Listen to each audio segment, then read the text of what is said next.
Le socialisme mène-t-il toujours à la tyrannie? Est-ce qu'en voulant trop bien faire, on finit par faire le pire? C'est exactement ce que Friedrich Hayek, né en 1899 à Vienne et mort en 1992, nous dit dans La route de la servitude. Membre de l'école autrichienne puis de l'école de Chicago, penseur du libéralisme au milieu du XXe siècle, et opposant mais ami de l'économiste Keynes, son grand rival de toujours. Pour lui, chaque fois qu'un État veut planifier le bonheur collectif, il finit par imposer sa vision, écraser les libertés et ouvrir la porte à la tyrannie.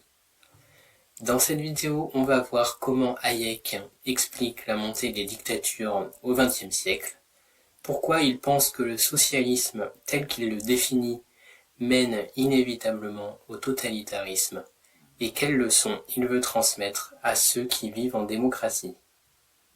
La route de la servitude est un avertissement. Hayek s'adresse aux peuples occidentaux, tout juste sortis de la guerre, pour leur dire « Attention, ce que vous croyez être une voie vers plus de justice sociale peut en réalité vous mener vers la perte de vos libertés. » Il part d'un constat. On abandonne progressivement le libéralisme, cette philosophie où les forces individuelles agissent librement, spontanément, et créent des avancées inattendues pour tous, pour aller vers le planisme et la collectivisation, où l'État veut tout diriger consciemment vers des objectifs qu'il pense supérieurs.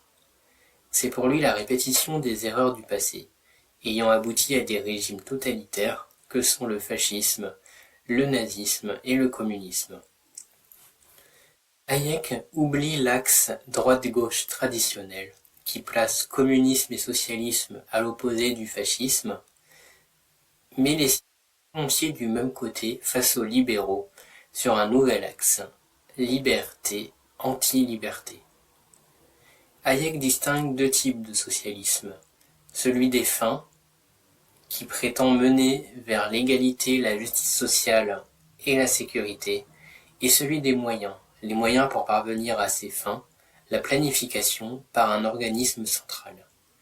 Selon lui, les socialistes se concentrent trop sur les fins, sans voir que les moyens qu'ils choisissent, la planification, conduit toujours à l'oppression. Et lorsque l'on critique ces moyens, on est immédiatement accusé de ne pas vouloir les bonnes fins. C'est pourquoi le socialisme est difficilement attaquable. Car quand on dit laisser libre les gens, ne faites pas intervenir l'État dans tel ou tel domaine, on vous accuse d'être anti-culture, anti-égalité, alors qu'on est seulement contre les moyens et non pas contre les fins. S'installe alors une sorte de terreur intellectuelle, un ouvrage un terme qui prendra sa source plus tard, notamment par un ouvrage de Jean Sévilla. Mais Hayek insiste, c'est bien la planification, pas la justice sociale, l'égalité ou la sécurité qu'il dénonce, car c'est elle qui détruit la liberté. En effet, les socialistes ont perverti le mot liberté. Ils revendiquent vouloir libérer l'individu de ses besoins, en lui garantissant l'accès aux ressources primaires, voire plus. Mais Hayek propose plutôt la liberté de non-coercition de l'État dans la vie de l'individu. Car l'État peut trop vite être invasif et contraindre l'individu, et choisir à sa place ce qui est bon pour lui. La première forme de liberté, celle qui qui ne soutient que les moyens, amène forcément au planisme. Mais alors quels sont les dangers du planisme et qu'est-ce que le planisme? Le planisme pour Hayek, c'est vouloir tout organiser d'en haut, dans l'objectif d'atteindre le bien commun, des buts précis. C'est cette notion qui pose problème pour Hayek, puisque le bien commun est trop difficile à définir du fait des tendances individualistes de chaque personne. Personne ne sera d'accord sur ce qu'est le bien commun. Chaque individu ne peut s'occuper que d'un secteur des besoins de la société entière. Certains vont aller travailler dans l'industrie, d'autres dans des services, d'autres dans des sciences, d'autres dans la culture. mais on ne peut pas tout planifier par un seul organisme central. En quelque sorte, certains biens communs font l'unanimité, d'autres une grande majorité, d'autres de trop nombreuses opinions existent pour s'associer. C'est alors le problème de la tyrannie de la majorité, expliqué également dans De la démocratie en Amérique de Tocqueville. C'est-à-dire que les gens qui ont pu se mettre d'accord pour trop d'interventions étatiques ont été trompés au nom du bien commun. Et ce n'est pas exactement ce qu'ils attendaient qui est mis en place. Car quand on définit des objectifs qui a priori pourraient être acceptés par tout le monde, on a en fait beaucoup de moyens différents d'y parvenir ou pas, et c'est ça qui ne met pas tout le monde, qui ne met en fait pas tout le monde d'accord, et les gens sont trompés par la suite. Hayek oppose alors deux visions de l'État. Soit on centralise toutes les décisions économiques, soit on crée simplement un cadre favorable à l'initiative privée. Hayek choisit la deuxième option, il pense que la concurrence, les prix libres et la multitude de décisions individuelles sont les meilleurs outils d'organisation sociale. Mais alors le planisme est souvent défendu par deux grands arguments. Premièrement, le progrès technique rendrait inévitable la concentration industrielle. Il faudrait l'empêcher. Deuxièmement, la société est devenue trop complexe pour ne pas être planifiée. Hayek répond: la concentration industrielle n'est pas démontrée. Et en plus, bien souvent, c'est l'intervention de l'État qui a créé cette concentration en connivence avec les grandes industries. De plus, si la société est trop complexe, c'est justement en décentralisant et en spécialisant les individus au maximum que l'on aura la meilleure organisation pour gérer cette complexité. Et alors, s'il faut planifier l'État, c'est ici qu'arrivent les spécialistes, les technocrates. Puisqu'un État planiste, un État socialiste, doit déléguer à des spécialistes, à des organismes, par exemple on voit dans l'État français les multiples agences de l'État. L'État se métamorphose alors en capitaine d'industrie, capitaine qu'il n'est pas. Pour Hayek, les spécialistes, les technocrates, sont frustrés par le libéralisme, et c'est pourquoi ils tentent d'imposer leurs idées. Parce que les progrès qu'ils imaginent ne sont pas toujours acceptés ou compris par la majorité. Ils finissent par vouloir imposer leur vision du bien commun. Par exemple, en Angleterre, on a construit à l'époque d'Hayek de grandes autoroutes qui ne sont pas très fréquentées alors que le besoin était local sur des routes secondaires, plutôt vers les campagnes. Deuxième problème, la confrontation entre spécialistes, le conflit d'intérêts. Il arrive que des progrès techniques ne peuvent s'imposer qu'en renonçant à d'autres. Et chaque spécialiste veut imposer sa propre vision. Exemple, un spécialiste qui défend le rendement industriel à tout prix sera pour la mécanisation. Mais un autre qui défend l'idéal du travail artisan, un idéaliste qui défendrait cette cause, ne sera complètement pour le projet inverse. De plus, la mise en cohérence finale de tous ces plans est impossible, car tous les spécialistes agissent de manière séparée, mais ensuite en mettant ce grand projet en marche, en rassemblant tous les plans, il y aura forcément des confrontations. La planification a donc un prix à payer, c'est la liberté.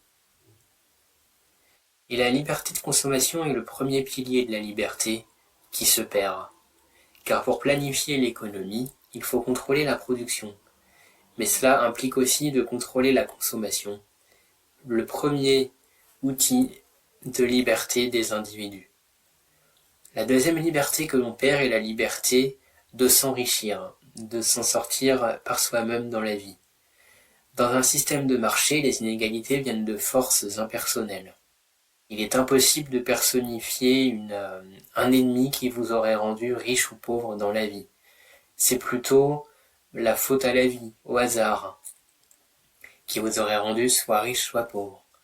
Et c'est plus acceptable, selon Hayek, que dans un système planifié, où les inégalités viennent de décisions arbitraires. Ceux qui plaisent à l'État deviennent riches, les autres restent sur le carreau. Exemple, le copinage, la corruption, le lobbying, l'encadrement des revenus, qui favorise les ouvriers qui travaillent déjà, mais qui empêche ceux qui ne travaillent pas d'accéder au marché du travail. La planification mène pour la dictature. Quand l'État veut tout organiser, il finit par imposer ses choix. Et s'il y a trop d'opposition, il fabrique du consentement par la propagande. Il crée des ennemis communs, par exemple. Le nazisme a créé l'ennemi juif, l'URSS a créé l'ennemi propriétaire, l'ennemi... L'État de plus verrouille le débat. Comme on l'a vu, les scientifiques, dans un programme planiste, doivent s'occuper des grands projets. Et toute science qui ne va pas dans le chemin du projet qui a été sélectionné par l'État est censurée. Seule la science qui va seules les études ou la science qui va dans le sens de ce projet va être tolérée. Et donc on a faussé même la concurrence des théories scientifiques. Pour Hayek, c'est ce qu'on a vu dans le nazisme, le fascisme et d'autres formes de socialisme autoritaire. Un mélange de socialisme national, de capitalisme d'État et de manipulation des masses. Finalement, le nazisme n'a rien inventé, selon Hayek. Il utilise un État qui était déjà en Allemagne trop puissant, qui captait déjà la majeure partie des richesses de ce que produisait la population, et donc qui avait un trop grand pouvoir. Et les nazis ont simplement pris cet outil entre leurs mains pour imposer leur sombre projet. Le totalitarisme naît de l'alliance entre l'État et les grandes puissances économiques, capital et travail organisé. Le profit incertain laisse place à la sécurité garantie, et la liberté est sacrifiée. Alors la dernière idée d'Hayek, c'est une réflexion sur l'internationalisme de ce planisme. Hayek rejette l'idée d'un super-État mondial. Pourquoi ? Parce qu'à grande échelle, les valeurs et les buts sont trop différents, encore plus que dans un État, pour imposer le planisme, du fait des disparités culturelles. Si on imposait des buts et des grands objectifs à la population mondiale entière, les classes ouvrières des différentes nations finiraient par s'opposer entre elles. En fait, les peuples ont des aspirations différentes, de par leur culture par exemple, et des conflits entre classes ouvrières apparaîtraient nécessairement. La lutte des classes que veulent tellement les socialistes deviendrait une lutte entre classes ouvrières de différents pays. Et c'est ce qui mène au national-socialisme. Il propose plutôt un organisme chargé de garantir un cadre favorable à la liberté, sans chercher à tout harmoniser, un peu comme une constitution économique internationale, qui empêcherait les États de nuire les uns aux autres, tout en laissant la concurrence jouer. Conclusion. Hayek ne dit pas que toute intervention publique est mauvaise, notamment de par certaines réglementations. Mais il pose une vraie question. Où est la limite ? Jusqu'où peut-on planifier sans glisser vers l'autoritarisme ? Il nous met en garde. À force de vouloir définir ce qu'est le bien commun, on risque d'écraser ce qui fait la richesse d'une société libre, la diversité des initiatives, le débat.